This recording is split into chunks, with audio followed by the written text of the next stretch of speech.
மத்தேயு நற்செய்தி 13ஆம் அதிகாரம் 47 முதல் 51 முடிய உள்ள இறைவார்த்தைகள்.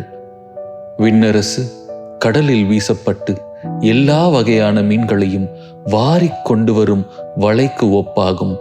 வலை நிறைந்ததும் அதை இழுத்து கொண்டு போய் கரையில் உட்கார்ந்து நல்லவற்றை கூடைகளில் சேர்த்து வைப்பர், கெட்டவற்றை வெளியே எறிவர். இவ்வாறே உலக முடிவிலும் நிகழும். வானதூதர் சென்று நேர்மையாளரிடையே இருந்து தீயோரை பிரிப்பர், பின் அவர்களை தீச்சூளையில் தள்ளுவர். அங்கே அழுகையும் அங்கலாய்ப்பும் இருக்கும். இவற்றையெல்லாம் புரிந்து கொண்டீர்களா என்று இயேசு கேட்க, அவர்கள் ஆம் என்றார்கள்.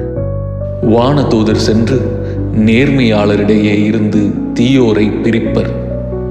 வானதூதர் சென்று நேர்மையாளரிடையே இருந்து தீயோரை பிரிப்பர்.